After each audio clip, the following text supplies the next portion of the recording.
to own it. Just wanted to take the time, learn all the things that I could about you. Now it's such a mess here.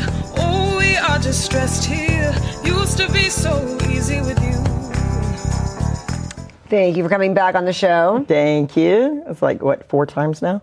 Well, every year we have an event every year. It's so awesome. Every year, it's a good thing. Your busy time, right? It's our busy time of the year. It's Mental Health Awareness Month, and we also have our walk, the NAMI walks that we have every year. That actually is how we do what we do for NAMI, so for free. So it's an important walk, and thank you. What year is this? This will be 21 years. Wow, okay. Yeah, 21 years. So this will be my 4th year involved in it in 21 years. So it's a great This will be my 3rd year doing your warm-ups, yeah, I think. Yeah, it's an important part of the walk. So what do you say? It's dress up. Last time we dressed up as Star Wars characters because it was on May 4th. Right. This time it's going to be on May 10th. Right. And what are we dressing up as? It's Superheroes of Hope. Superheroes of Hope. Yeah, so I think everyone, whether you're someone who lives with a mental health condition or you're someone who is a caretaker or has a family member, I think that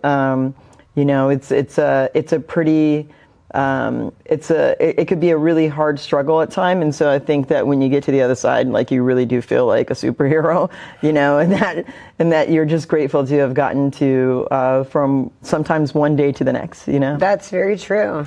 Yeah, and you've dealt with so much of that. It's weird because you have so much, like, with your personal life that you dealt with, and then with everybody that comes in, and you carry everybody's baggage. What's that like? I'm always really grateful that I'm able to take my life and all my life experiences, whether it's, the struggle that I had with addiction or, learning more about my mental health condition when I didn't know, and then knowing and being diagnosed is like a whole acceptance stage. And so, it feels kind of like a superhero when you can take all those things that you most didn't love about yourself or disliked about yourself or thought were the ugly parts of yourself, and you're able to use all that in your story to help others to be able to grab onto their own stories and use their own journeys to help others as well. So it's just like a constant, like, domino effect, which is, it's full circle. And I think it's an amazing thing, that I get to do every single day. And, I have life trials and tribulations just like everyone else. And, and as you know, my dad just passed away in January, and usually I'm the one who's giving support and kind of guiding people and letting them know what resources to go to. And, I am now in that state, that part of my life where I'm actually seeking help and resources and trying to get through the parts of grief and, processing of, like, losing a parent. At 55 years old, that's a lot of life to process. And, every day I miss him, and I'm dealing with duality. Like, I feel like I'm a pretty spiritual person and really believe in God, and then I have that one part of me that now, where my dad is not here, where I'm like, now I really want to know it's real, and I question things, and so it's like you're kind of processing. The process of grief is just very weird. It is. It's like, you can't explain it. You can't explain it. It comes in waves. And so, I'm grateful that I have, the tools, and NAMI's given me, we do a RAP. It's called RAP. It's a class where you take, where it's a wellness recovery action plan. And so when you live with a mental health condition, or anybody can actually do it, and you learn how to use your tools and your supports around you to get through moments like this. How'd you used to deal with grief in the old days? I think I had a couple drinks. Right? So it's like, this time it was like... Maybe just more than a couple. Right, yeah. So, but yeah, I think that's definitely, been helpful, and I'm really grateful for NAMI and everyone at NAMI, my boss and coworkers. They all came. Even people who come to meetings, they came to my dad's funeral. So I don't know. That's really cool. Yeah, I don't know how much more you can get support in that way, right? Right, and like you said, it's like losing a lot, because your parents were married for how long? My parents were married for going on 60 years. So I can't even, I don't have the capacity to understand that. Me and you don't. both. And so, no, I mean, so now it's like you have to, I think that you're in a really hard position because of your mom. Right. Being there for her or whatever. It's like, it's more than just you grieving your own loss. You're having to be kind of like her protector now. Yeah, you know, I have 3 other siblings and we're all doing our part to help her through this. You know, it feels almost powerless at times because, you know, 60 years of having like someone who's your left hand, she was his right hand, and, you know, her trying to find a new identity without him. And also, you know, everyone grieves differently, and there's no like time frame. And so just trying to support her in what that looks like. You know, we all do our part and we all have a different part in it, which is amazing. And I think the most God thing about this all is it's really brought us siblings really closer. That's cool, because you guys are so busy with your own lives and your kids, and you got 2 little, so it's like it probably, now you guys got to spend more time together you haven't spent in a while, huh? Yeah, and you know, I'm really proud of her. She's like my hero right now because she's trying to find a new identity of, you know, how to live without him. I wouldn't have a clue. That's so wild to me. I know. I've been married for going on 8 years, and I'm thinking 60. I'm like, wow, like what does that look like? That's almost like her whole life. And I know that at that point there's a different codependency, especially like back in the day, and like the way that they've journeyed together. There just is. Yeah. So it's like, you really are losing like half of yourself. Oh, 100%. Like 100%. They were each other's best friend, and, you know, they did everything together. So, you know, she's, you know, so we have all this year is going to be, you know, we're going to be experiencing a lot of birthdays and holidays that we're going to have our firsts without him. So I think, you know, really just trying to figure out and how to have those in a way that honors him, but at the same time supports her and encourages her to, like, you know, he would want her. And is joyous and not super sad. Yes, he would want her to live on. Right. He would want her to continue life and to not, you know, struggle and be sad every day, you know. So just trying to find that place for her. But, you know, I think Mother's Day is going to be the 4-month anniversary of him not being here. So, you know, it's just, it's a big process. So, you know, just, you know, I myself got into counseling for grief because I'm like, I need some support, you know, and just being able to get my support so I can be, what do they say? You have to put your air mask on. So that's what I'm doing. But it is great. It's great that you could do both. You're like, I can be there for you. I can support you. I can do all this. And then I can get my help too. You know how to do all that now. Yeah. Now you have the tools to just get your help and be a helper at the same time. That's kind of weird too, huh? Yeah, it is. It is. And you know, it's a big picture because I'm getting the support because, you know, I have a job. I have 2 little boys. You know, I have a wife. You know, I have myself to take care of. And so by reaching out and getting support for myself, I'm actually making sure that, you know, whatever I'm experiencing isn't projected onto them. And you know, and it doesn't mean like every day is perfect, but, you know, I want to make sure that I'm doing what I need to do to make sure that, you know, I'm staying above water and stable and still trying to making sure that I'm looking at all the joys in life and, you know, smiling when I know my little boys are doing happy things and exciting things. Yeah, you can't be crying all the time with a little voice. They've actually really helped in this situation. You know, that's good. They help so much in life. So it's really, they really make me see the joys of, you know, moving on and also, you know, I'm really inspired by my father to, you know, when someone passes away after those many years, you know, you have this veil that comes down and you go on this great big journey of everything since you were a little girl. And then I see all the, like, he was a garbage man for the city of Fresno, and, you know, he would come home, you know, on the middle of his route and take me to school so I could go to the best schools to play sports, and, you know, had 4 kids, and he was the only driver. My mom doesn't drive. And so just seeing like his amazing efforts in life, and remodeled our house, and he had businesses, he was an entrepreneur, and so like to see like the individual he was and worked really hard to make sure that he could give us the best life, whatever that looked like, you know, makes me want to do that for my boys. And also I realize that's part of him is in me. So, you know, and I know that and I feel that every day. And then it's like, you know, people don't understand the struggle, like that your life was looked very different before. And so I don't think you were as close to your parents when you were in the struggles of everything you were going through with addiction and and mental health. You know what I mean? So that's had to be like a journey, just getting from there to getting back to like being a close family like you did eventually when you got it all together. So what was that like? You know, addiction was a really long journey for me. I would say well over 20 years. And, you know, I was demographics, moved everywhere, lived everywhere, you know, always trying to figure out a way to solve who I was and figure out, you know, who I was. And I look back and there have been times where I have cried and wish that, you know, I didn't take away that time from them. But, you know, it is a part of my journey.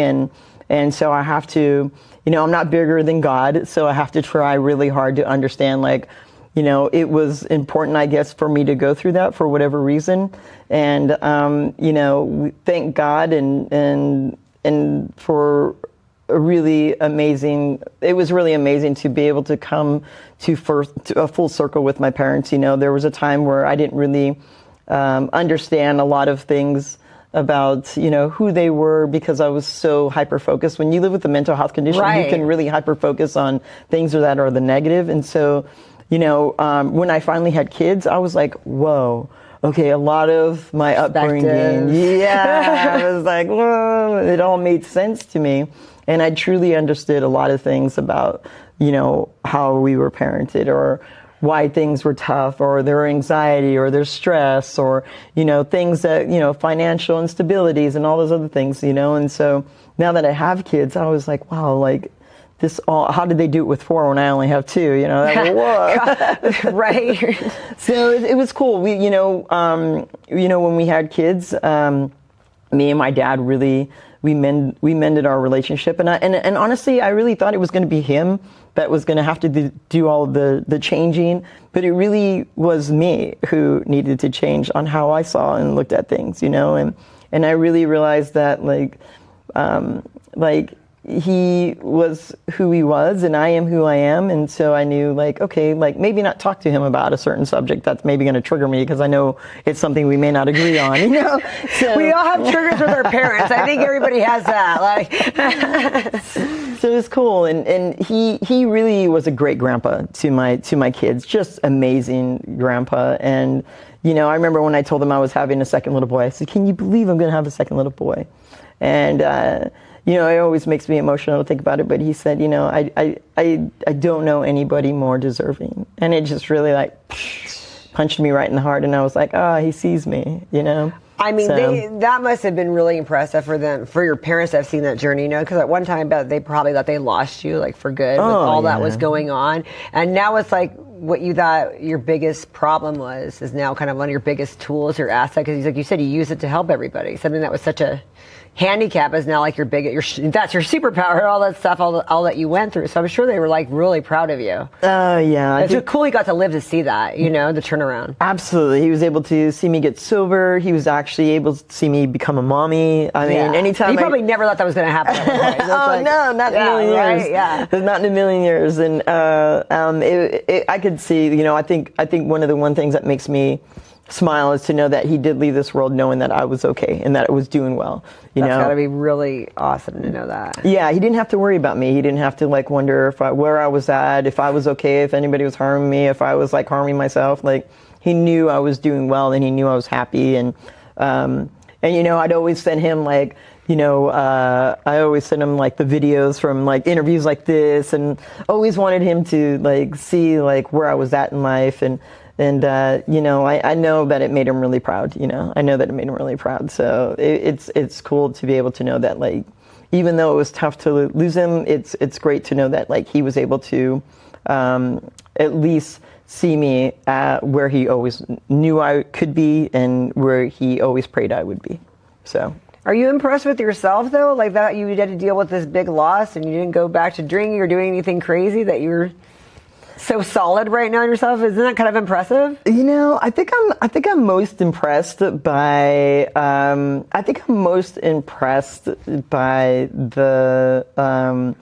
by the guidance that I get along the way, and by how like everyone says, like even in AA, like, you know, the day that my dad passed away, I went to Costco to get pizza for everyone because nobody had eaten, and I was like, hey, we got to eat, you know, people have got to eat. And I ran into one of my really good friends at Costco who, like, right away knew something was wrong, and he messaged all my friends and, you know, close friends, and I started getting all these messages. And so I think it's amazing how like a program like that works, and also how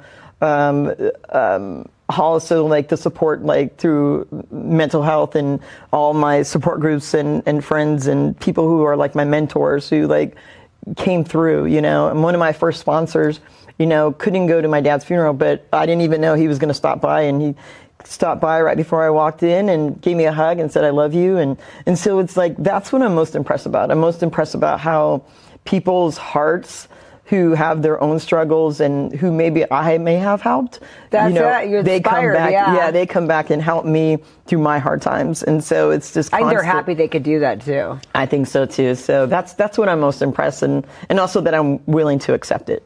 You know? Yeah. Yes. Exactly. Because that's one of the. That's another. Yeah. Sometimes when people want to hide in a hole, and you know, and so I'm really proud of myself for accepting the support. You know, so that's a good thing. Oh, that's so awesome. So yeah. So May the 10th. It starts at 9. It's the May the 10th. So we have check-in. People can start checking in at 7:30 in the morning.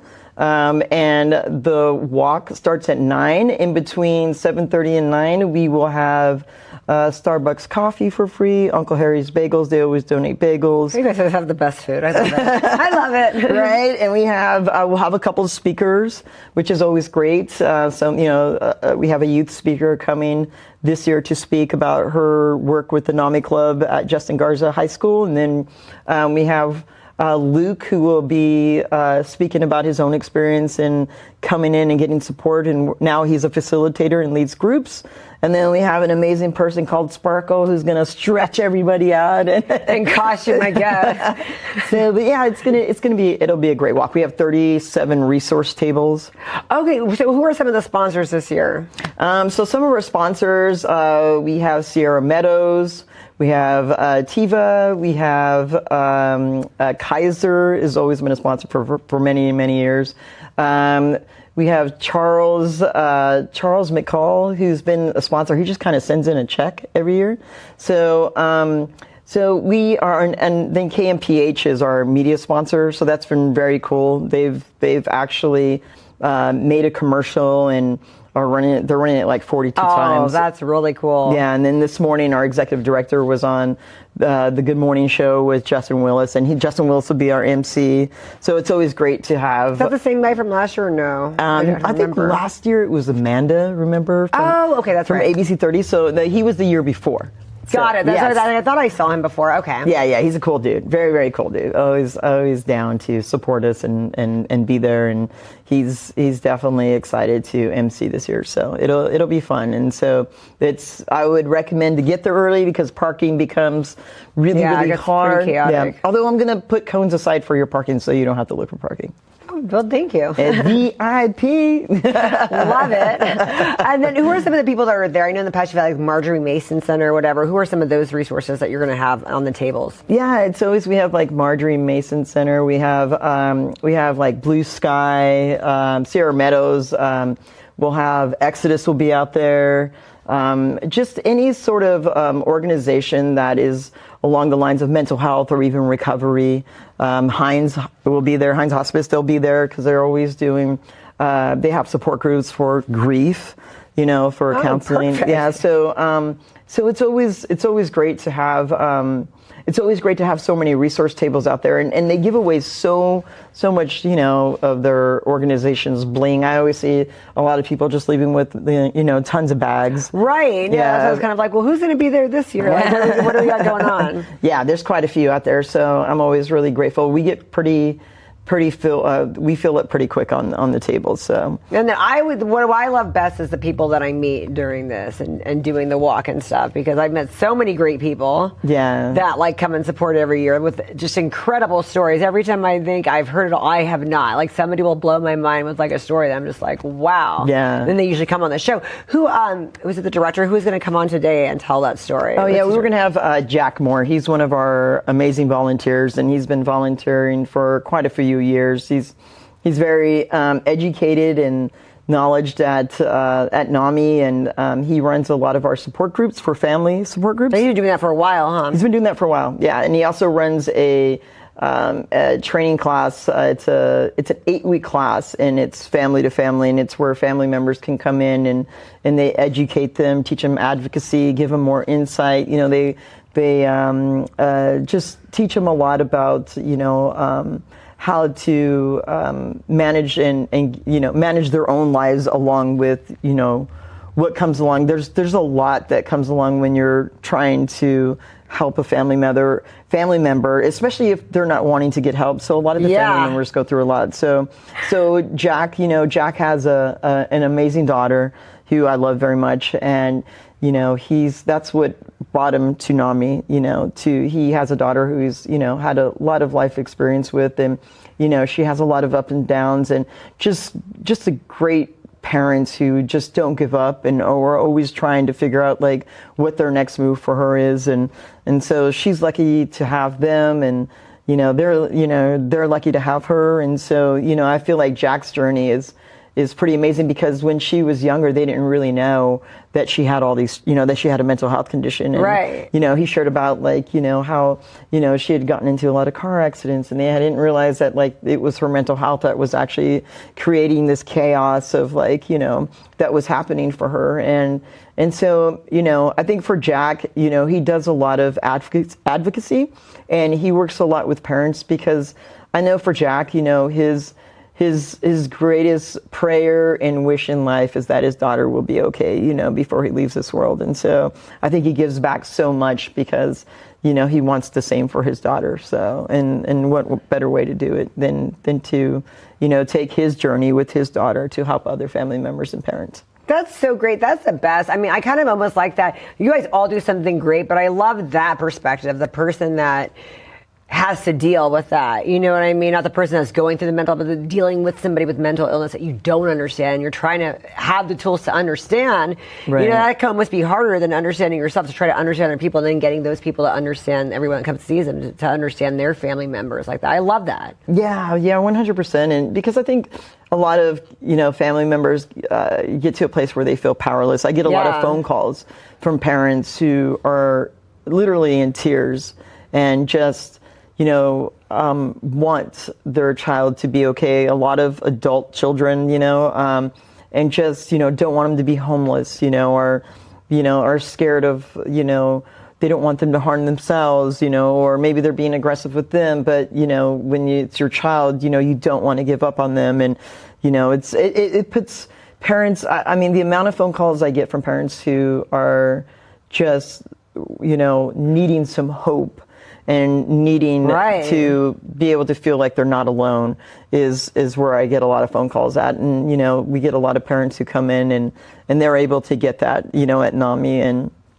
you know, and it's, I'm so grateful for that part of NAMI's work, because that was a big part of why NAMI was started. So it's really it's heartfelt, and I'm grateful to get those calls, because I can share as a person who lives with that mental health condition. I usually share a little bit of my journeys, so that, you know, they feel like, I always tell them, like, your child is so lucky to have a parent who's on the phone, being vulnerable, telling me their story, and just desperate for help. And so, you know, I'm grateful that I can be there for them, because I can tell that they're at the end of themselves. And so, you know, we want to make sure that they're okay and that they're supported as well. So I It's a good love that. job. Well, thank you for doing what you do every year. I love it. Like I said, I'm always blown away. I think the first year, we'll come out, do this, like extra. So I thought, okay, well, I'm just going to come and provide like this for you. Right. And then I left with so much being provided for me. That's and so amazing. that was such a great feeling to be like, no, everyone blew me away and I learned and I got all this. You know what I mean? And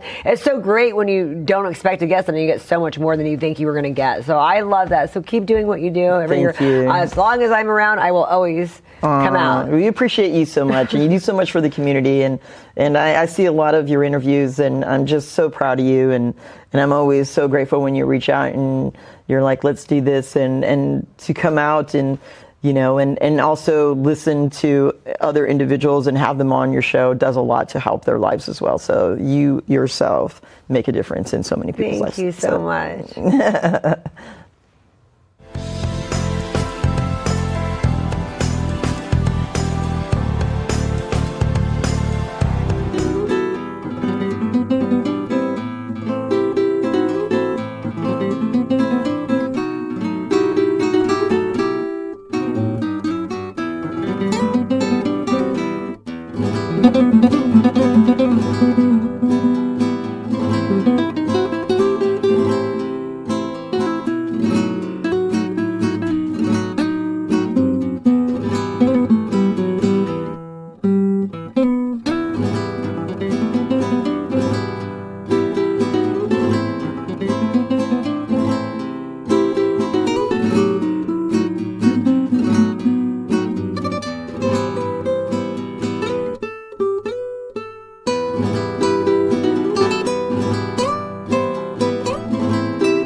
Thank you for coming on this show today. You were on my show like back in 2019. Jeez, 2019, and then before that in 2018. Well, I started in 2019. So okay. Yeah, Well, so maybe 2020 or something. Yeah. probably. Yeah. So that was a lot. Wow. So much has happened in like that time. Because back then it was yoga, dancing, all that stuff, which you're still doing it. But now it's like really cool because you're in a play. Yeah. This is actually my second production. I was dancing with Schoolyard Rap the year before last. So we went on a tour up and down California. We did 23 shows in 12 cities, over the course of a month.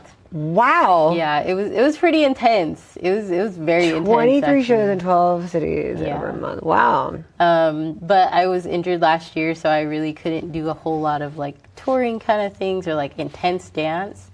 But I did want to try my hand at acting. So I had seen that the artist Unbound Theater Collective had posted something about the productions that they're doing this year, and one of them is for colored girls who have considered suicide when the rainbow is enough. Yeah, it's a lot. Wow. Oh my goodness. So were you familiar with like the piece? Was this all like, how did you get into like where it's like, okay, this is going to be my thing? I watched the movie, so I think Tyler Perry did a rendition of Intizaki's book, which is a book of poems. And it's all of the ladies of the rainbow, so Lady in Orange, Lady in Red, Lady in Blue, Lady in Brown. There's all of them, and each one is telling their individual story of their traumas, their triumphs, the things that stress them out, like their feelings of connection with God, and all of these different various parts of life. And the movie was a little bit different, but I did like the concept where, it takes the stories of women who have had a really hard time and then take their stories and tell them as authentically as possible. It doesn't leave out any of the nitty-gritty stuff that a lot of things tend to leave out. Yeah. It covers everything from, you know, abortion, from like anxiety, depression, many things. All of the things, everything you could possibly think of. Everything people go through every day. Everything that people go through every day that you don't know about the things that they've been through in their life. Things you don't want to brag about. The things you don't talk about that we don't put out there like, hey. Yeah, and that's what this play covers. And I think that's what I love about it, is that it is so deep and it's so honest. And we have the opportunity to express these emotions that a lot of the times we're trying to keep under wraps everywhere we go in life. So we get the opportunity, specifically my character gets the opportunity to take off that mask. I get the opportunity to take off the mask of the smile that I wear every single day. I get to scream, I get to cry, I get to kick, I get to act, you know, how I feel on a regular basis that I don't really express or share with other people as often who aren't intimately close to me. So yeah. I love that. I mean, that's kind of weird too that you weren't really acting. I know a lot of things you do were expressive. They were like acting, so it's not that far of a reach for you. Yeah. But to go to something like that deep, that's like diving all in. Yeah. Yeah, it's definitely different for me because I'm used to doing, like, I sing and I DJ and I do things I've done things that have been more surfacey. But I think, like, at this point in my life, I'm really searching for something deeper, and I'm wanting to express a whole completely different side of myself that isn't as, the word isn't superficial, but it's similar to superficial. I want to be able to express all facets of me, because I want people to know different sides of me and not just the sides of me that they're used to seeing. That is like, oh, you're so happy all the time. I'm like, if you knew how angry of a person I am a very angry person. I just smile a lot. I love how you even said that with a smile. That's awesome. That's true. That's so funny. Oh my gosh. Okay, so how many people of you guys are in this cast? There are 7 women who are in this cast. Did you all become close? Do you guys have a bond? We do all have a bond. I love that. It's so cute. I really love my sisters of the rainbow. We all know each other's parts. We've gotten the opportunity to grow and give each other feedback and just enjoy each other's company. What color are you? I'm the lady in orange. Yeah. Okay. So I'm the lady in orange. Not the prison orange though. This is a different type of story. I mean, you know, she's been in her own prison, but yes, you know, right? I get it. And my character is specifically a dancer. So she moves, like, everything she does is very physically expressive, and she uses her body a lot to communicate, which I completely love because that's something that I do naturally anyways. You get to know what she does and doesn't like because of how expressive that she is. I love that. Yeah, and I also have a dance number in the piece as well, which I think is really cool. That I just kind of, at first it started out being a choreographed thing from someone else, and then, like, I think after the first about 16 counts, then it just became a, like, do what you want because you're doing what needs to be done. That's so cool. I love how it seemed like there was a lot of creative freedom for you in this. Yeah, there definitely was. What a great project for you. Yeah, I got to just kind of be me, and in a way that was very dynamic, and I got to feel whole versus expressing only one side of me when I'm DJing or one side of me when I'm singing. You know, I got to embrace all aspects, and I sing in the play too. So I got to explore all of my, not all of them, but many of my talents as well. So yeah, this has been what I've been working on since December. So. Wow, that's a lot of time. Okay, so when's the dates for all of this? Okay, so we have shows going on this Friday, this Saturday, and we're also doing a special Mother's Day brunch show, which will be really cool. Wow, okay. And then also the following Friday and the following Saturday as well. So we can get tickets to, they're still open tickets for the brunch thing? Everybody watching wants to do that? That's really cool, okay. So if you go to ticketleap. ticketleap.events and you search Artists Unbound Theater Collective, you will find it. Also, the tickets are in the links of every person's bio. If you follow the Artists Unbound Theater Collective on Instagram, they have tickets in their bio. I have tickets in my bio as well.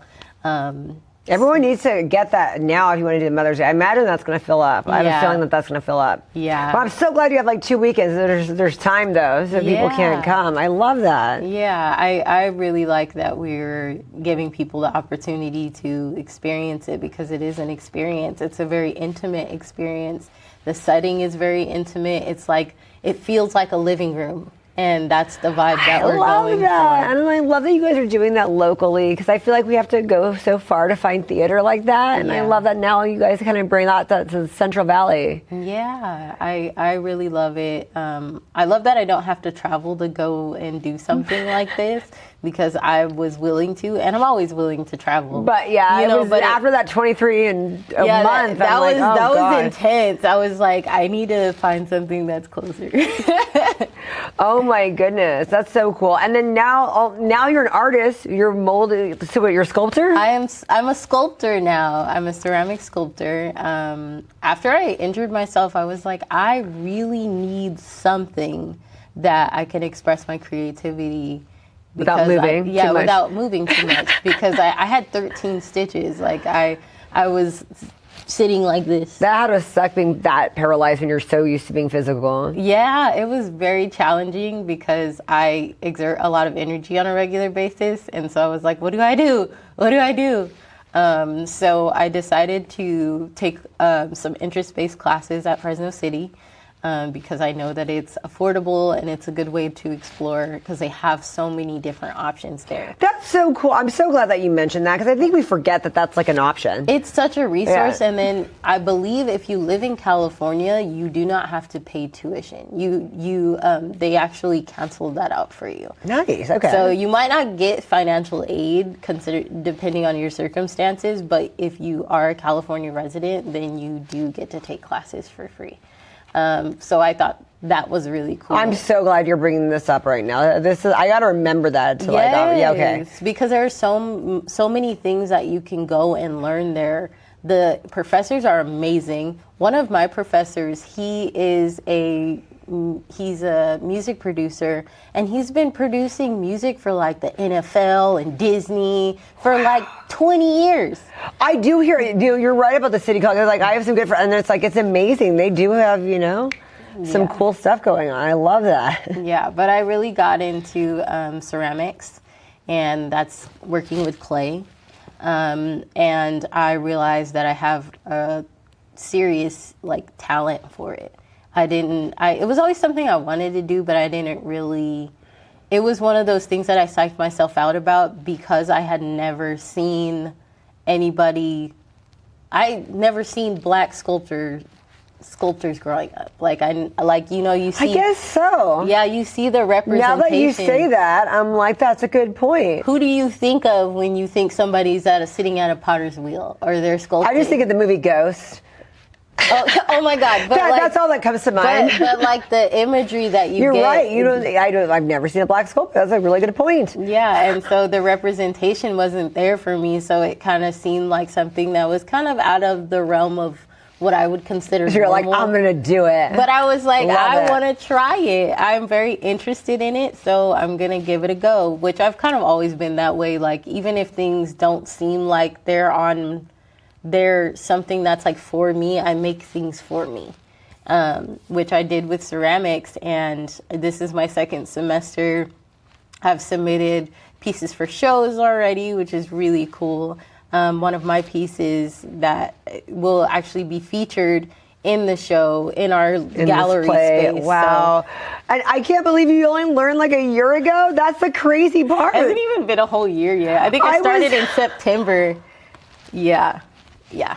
Well, you're just one of those people. You just try something and it's professional. Because you never know what gifts have been passed down to you Like even genetics, like when our ancestors know certain things or have experienced certain things, they pass those things down to you. But you don't know about them because maybe your parents stopped doing it. I or love maybe that. their parents stopped doing it. Maybe you're encouraging me to go try. Maybe I'm great at a lot of things and I just don't know it. Most people are great at That's a lot of things, awesome. they just don't know it.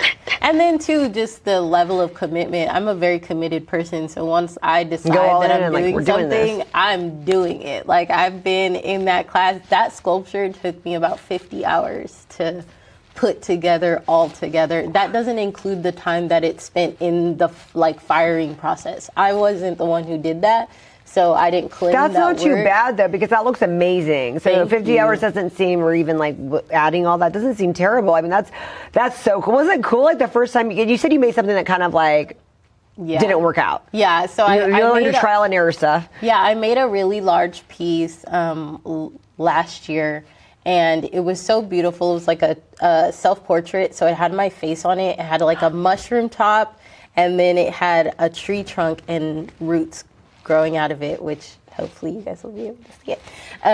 But it was still too moist by the time it went into the kiln, so it ended up crumbling. And so I was like, okay, the concept behind it was like birth out of death. So it was like one of those, like, okay, I accept that this is what happened with this piece because that was a part of the concept of it anyways.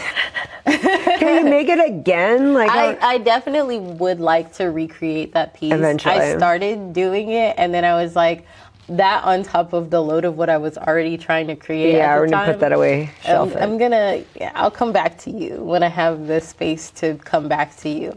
But I really, really enjoy sculpting. It reminds me of being a little kid and playing in the mud. And I used to love to play in the mud when I was a kid. That is so awesome. And you haven't sold anything. You haven't been trying to sell these, but you said you kind of need to because they're taking space. But because I've seen stuff like that go for so much because I've gone to a lot of like museums and stuff, and I'm like, that's like an impressive piece. Like, oh my gosh, can you imagine like, where that could end up? I intend on it selling somewhere and being somewhere magnificent because it is a magnificent piece, and I'm very surprised that it came out of me, but it did. And I had assistance as well. My instructor, she gave me a lot of really good guidance. And there was some guidance that she gave me too that I was like, that doesn't work for me because that's not me. Like I'm not gonna do that because that doesn't work for me personally. And there's just certain decisions that you have to make. I love your creative control. That's so awesome. It's a confidence thing. Like sometimes we give people too much authority, and so we don't do art. So we don't do the things that we want to do or that we think are of value. And I don't want my art to reflect what somebody else's idea is. I want my art to reflect my vision. And so her idea was great. It just wasn't my idea and it didn't work for me. So I could say that and then I could be like, okay, now I can make the adjustments that I want to make. So authority is a big thing, like having a personal authority and trusting your own self, because even sometimes, you won't listen to what other people says and it won't work out, and that's fine. But you need to learn to trust yourself. Yeah, I think that we're always trying to find the balance in that, and we can and when we can't. You did mention the whole Mother's Day brunch thing. So with these nighttime plays, is there food involved or no? What's the deal on that? Okay, so there is not food involved, but there are drinks. So if you'd like to get yourself a little buzzy, you can go ahead and you can do that because the content of the plays is a little bit on the heavier side. There's, of course, some fun, comical, triumphant moments, but it is a little bit on the heavier side. It's a little deeper. So we are providing drinks. If you'd like to purchase drinks, there are drinks available. And what's your Instagram? We gotta follow you because it's so cool. You do so many things. You could spell it. I know it's bad, but you can spell it. So it's Jazz the MF Goddess. So it's JAZZ .THEMF.GODDES.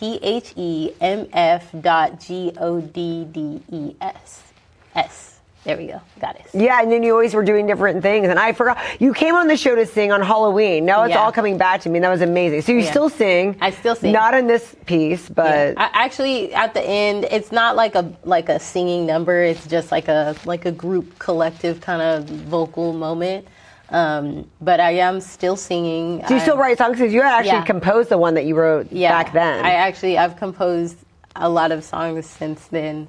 I'll have to have my husband and come on, and we maybe do. Oh, get a duo? Heck yeah, I'm all in for a duo. We've written some music together, and I've really gotten into acoustic sounds lately. So, yeah, that is so cool. So, you guys gotta follow her because she's so interesting, and I love it. Do you still do the I know at one point you were doing like inspirations every day. I think that was during COVID. Do you still do that or not? I haven't done. I've stepped away from social media as much.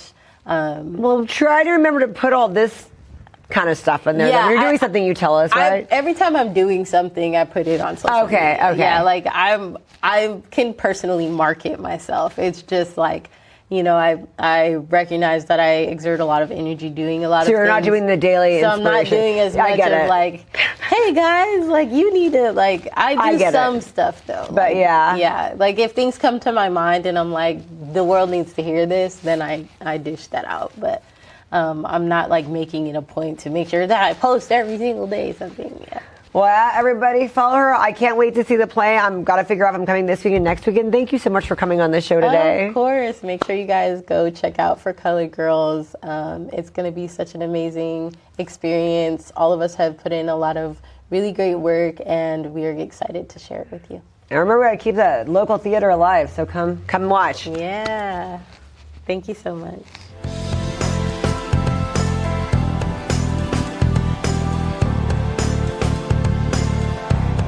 Thank you for coming on the show today.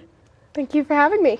I mean, and thank you for bringing me this. I wish the audience could smell. Like if they could if I could make this somehow through the camera, like if it was scented. Like it is so, wow. Okay, so tell me, how did you get started into making these blooms?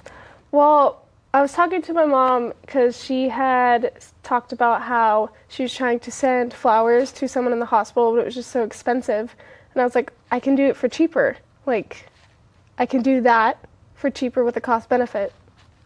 How do you find that? Do you find like places that you can get flowers? So you have like a resource where you're like, I'm going to do this, get this from here, get this from there, and make my own bundles. Yeah. That is so. How would you like know all this? You don't have to reveal all your sources, but I just knew where to go. Yeah, where to go. Like kind of where I can find flowers, where I can find packaging. Yeah, packaging, baked goods, things like that. That is really cool because yes, everything did go up. That's so cool that you found it for cheaper. And how soon? I know you're advertising for Mother's Day, but that's like around the corner. How soon do we have to tell you we want something for us to get that going? I prefer, it's easiest for me if it's at least 3 days in advance, but I can do it if it's the same day. But you go to school and stuff. How do you have time for all that? I work after school. Wow, you are definitely an entrepreneur. This is so cool. Okay, so when did this happen? When did you create this? A few months ago, probably around February. That's when nothing was even in bloom. So you really knew where to go to find the flowers. And so, and you gave it to the person in the hospital. That's what was your first thing that you made? No, that was a past conversation. The first one that I was giving it to was to my grandma because she was feeling a little down. Isn't it funny how flowers like cheer us up? Like, so you do flowers and baked goods? I didn't know that part. Well, in my order form, you can pick if you want like cookies or a bracelet or a gift card. And I love this bracelet. It has my name on it. And I know you made that really quick because you didn't know until a few hours ago you're going to come. So that's so impressive. So you just make little things to put a smile on people's face. Is that your job? Yeah. You're the happiness giver? Okay, so 3 days in advance we could do. So how much is a bundle like this? Those ones, themselves are like around $20 with a $5 delivery fee. So in total, $25. So you deliver? How do you find time to do that? And there has to be what's the limitations for delivery? In like the Clovis Unified area. Okay. And then, wow, I can't even believe that you managed to deliver as well. That's really impressive. So how many flowers can people order at a time if the people want different bundles? And you can't do like a wedding yet, but like what can you? I mean, they can order separate bundles for like the same person. They'll just have to fill out the form a few times. Yeah, because people might start wanting parties and everything. This is really cool. Before long, you're going to get like, hey, we want you to make all the floral arrangements for this party. But they can fill it out once, and then they can message me saying, hey, can I get more of the same bundle that I had already ordered? I'll just...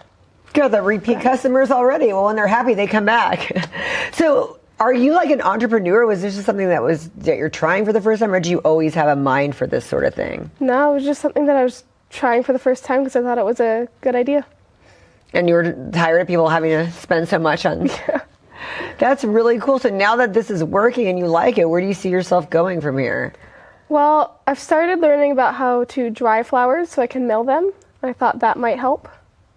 That's so cool. And so now you can mail flowers too, or that's going to be in the future? In the future, because I'm still learning about how to do it. That's cool. And so what about like this whole business thing about you created an Instagram for the business, you create the product and all that. How is that going? It's going good. I'm having my mom help me out with the posting and everything, but it's going well, I feel like. What have you learned in this experience?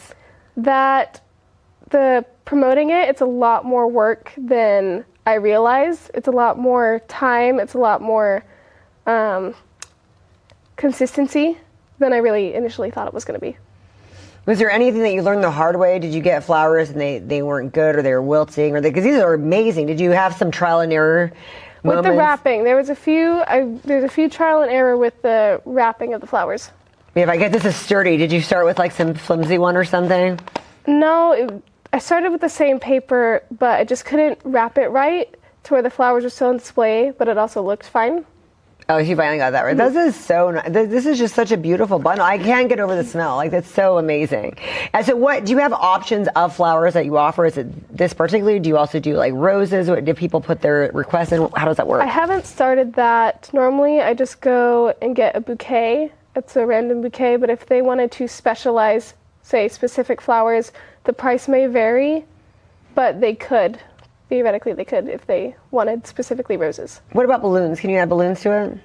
I haven't thought about that, but that's a good idea.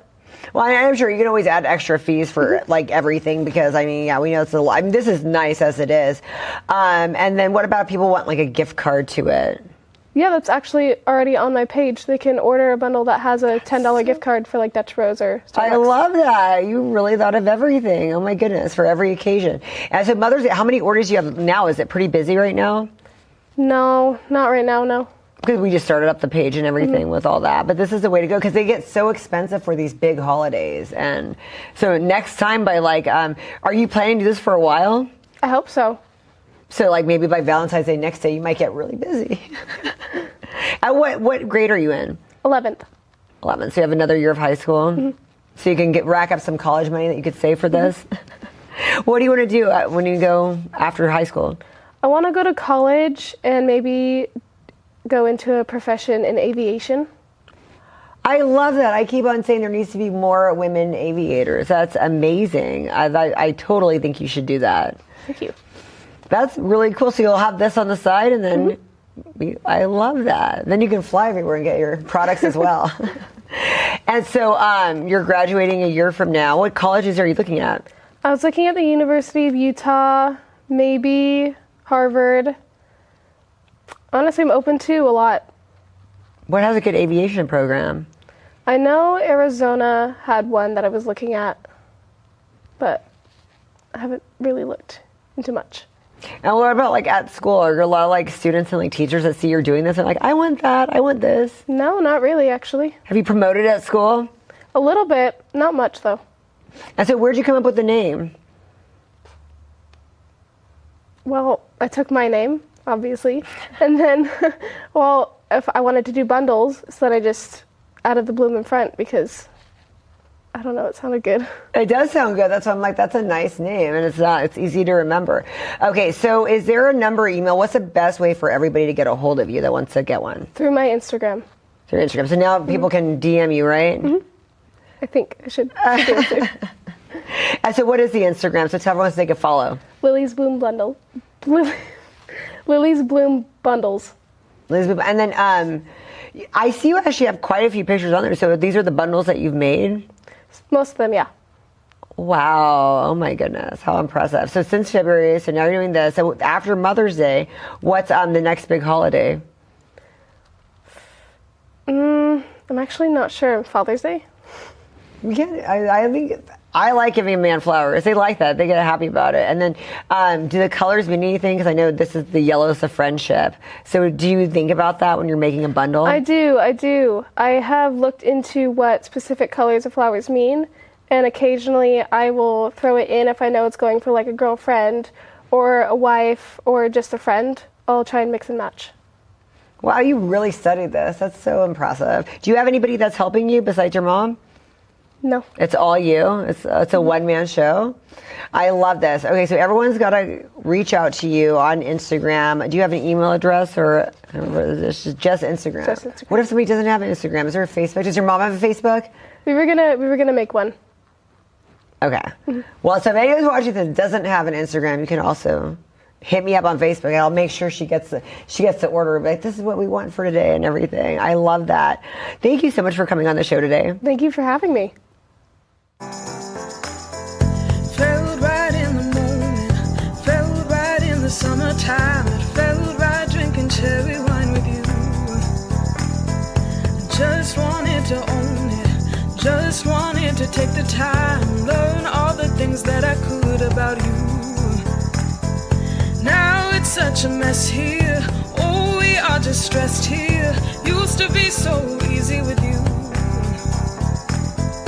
Now I must confess here, oh, I must confess, dear, don't think I'm in love with you. Winter is coming and I don't know what to do, and there's no more use in running, no more running to you. And I don't want your loving, I don't wanna be just friends, knowing all this time we were playing pretend. It's a mystery. Hi, I'm Sparkle Sujan, and I am the host of the Everything Sparkle Show. I would like to invite you to come and hang out with me every Thursday at 4 p.m. Pacific Time, 7 p.m. Eastern, as I interview the world one guest at a time.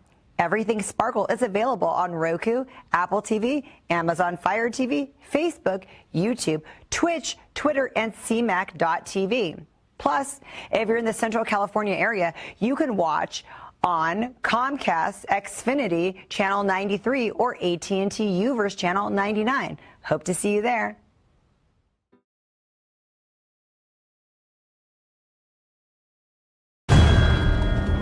I'm thinking you be Mr. Martin Cronin. Boys, go back inside now.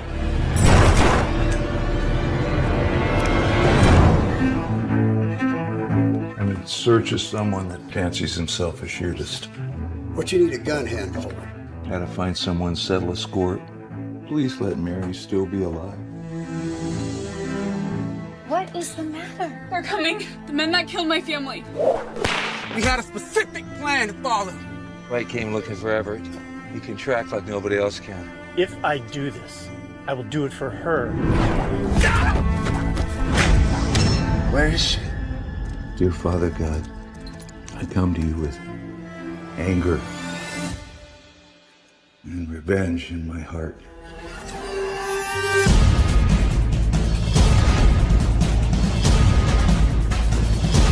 I know that vengeance is yours. I ask that you allow me to be the vessel of that vengeance.